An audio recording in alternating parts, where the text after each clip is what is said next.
Les hérésies. Évite dans ta bouche les hérésies. Apocalypse 22, versets 18 à 19, la Bible dit: je le déclare à quiconque entend les paroles de la prophétie de ce livre. Si quelqu'un y ajoute quelque chose, Dieu le frappera des fléaux décrits dans ce livre. Et si quelqu'un retranche quelque chose des paroles du livre de cette prophétie, Dieu retranchera sa part de l'arbre de la vie et de la ville sainte décrit dans ce livre. Et le pasteur Ivan nous a parlé des anciens sentiers. Amen. Hein? Jérémie 18, verset 15. Cependant, mon peuple m'a oublié. Ils offrent de l'encens à des idoles. Il a été conduit à chanceler dans ses voies, à quitter les anciens sentiers pour suivre les sentiers des chemins non frayés. Dire une hérésie est un péché. Amen. Hein? Prêcher une hérésie est un péché. Le péché, ce n'est pas seulement mentir, mais c'est ajouter à la parole et retrancher à la parole. Et l'hérésie fait quoi? L'hérésie ajoute à la parole et l'hérésie enlève à la parole. Et voici un conseil, mes frères et sœurs, que je nous donne, et c'est que j'ai toujours fait. Je ne prêche jamais quelque chose que je ne maîtrise pas. Même si tu me donnes un thème, si je ne maîtrise pas les thèmes, je les fouille. Amen. Hein? Tu m'entends, homme de Dieu? On t'invite à prêcher quelque part là. L'eschatologie. Toi, tu ne maîtrises pas l'eschatologie. Cherche l'amour dans l'eschatologie. Tu prêches l'amour. Parce qu'il faut aimer pour être enlevé. Alléluia. Oh oui.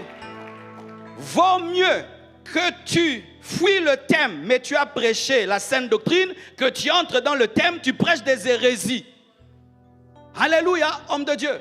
Vaut mieux tu fuis un thème, mais tu es dans la Bible, au lieu de prêcher le thème et tu le prêches mal. Et si tu as de la sagesse, tu es capable d'emballer tous les thèmes de ton thème. Je te donne un exemple. Si je ne sais prêcher que la sainteté, vous me dites, pasteur, tu vas prêcher sur le travail. Mes frères, la place de la sanctification dans le travail. Alléluia. Si tu me dis réunion de miracles, on va parler de miracles. Comment la sanctification te permet de vivre le miracle?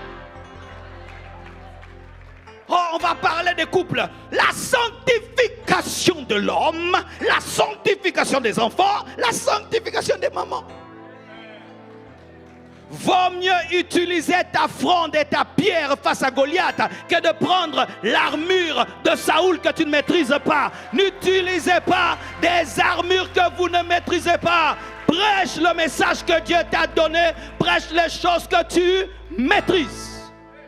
Sinon, tu vas te retrouver dans la forêt sans boussole. Où on commence à intercéder pour toi. Et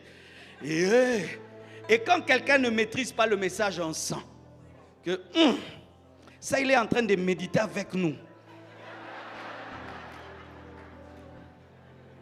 Et là, 1 heure, ça devient une éternité. Tu regardes le temps là, ça ne finit pas. Tu transpires.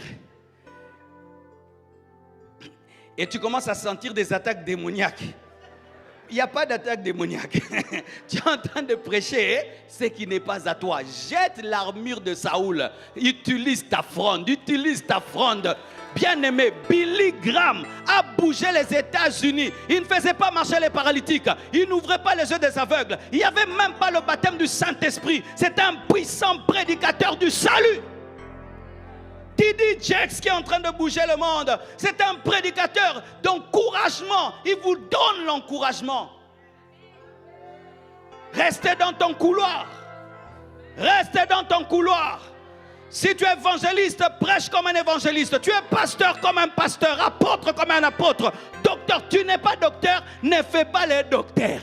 Ne fais pas les docteurs. Oh, en hébreu, en grec, papa,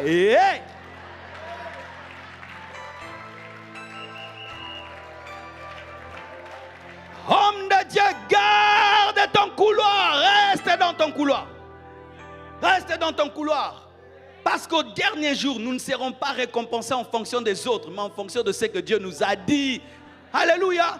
Va, tu lis la Bible. Tu vois le livre d'Ésaïe gros comme ça. Tu vas oser 10 000 comme ça. Jude seulement. Jude. Mais il n'avait que Gide. Gide. Il ne va pas faire 3 Gides, 4 Gides. Gide. Si toi tu es Jude, Gide.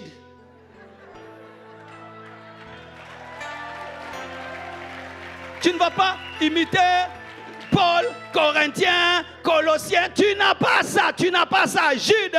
Jude. Celui qui est fidèle en peu de choses, Dieu lui confiera des plus grandes choses. Alléluia. Si tu veux éviter les hérésies, c'est que tu ne maîtrises pas. Ne l'enseigne pas. Et si tu es conduit à l'enseigner, voici moi ce que je faisais au début du ministère. Je préparais mes prédications, je trouve la révélation. C'est la première fois que je l'entends moi-même, de moi-même et des personnes. Je dis, ça j'ai jamais entendu. Je n'ai jamais dit ça et j'ai jamais entendu ça. Qu'est-ce qui me prouve que c'est vrai? Alors je prenais la concordance biblique, Emmaüs. Je prenais même 4 livres d'autres théologiens. Je compare ma révélation à la leur.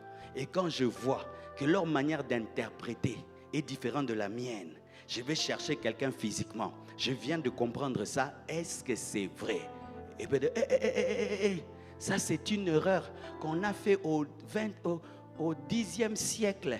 Telle personne s'appelait de ces noms-là, donc tu seras comme lui. Donc ces démons-là existaient déjà. Parce que tu peux commettre des erreurs théologiques aujourd'hui qui ont déjà été traitées dans des écoles bibliques, mais parce que tu n'as pas eu le temps de vérifier, tu vas commettre des erreurs déjà commises. C'est pourquoi je vous conseille, homme de Dieu, tu ne peux pas avoir une garde-robe supérieure à ta bibliothèque. Tu es un aventurier. Un homme de Dieu ne peut pas avoir une garde-robe qui dépasse sa bibliothèque. Comment tu peux avoir 50 chaussures, tu n'as pas 50 livres? Tu es un aventurier. Comment tu as 50 vestes, tu n'as pas 50 livres? Tu es un aventurier. Est-ce que toi, tu es un sapeur? Regardez, on a porté la chemise. Vous êtes là, non? On porte les chemises, les stades c'est rempli. Est-ce que c'est l'habit qui attire les gens? Maintenant, toi, tu as beaucoup d'habits, tu as peu de livres. Maintenant, les gens viennent quoi? Pour voir tes concordances ou pour voir la concordance biblique.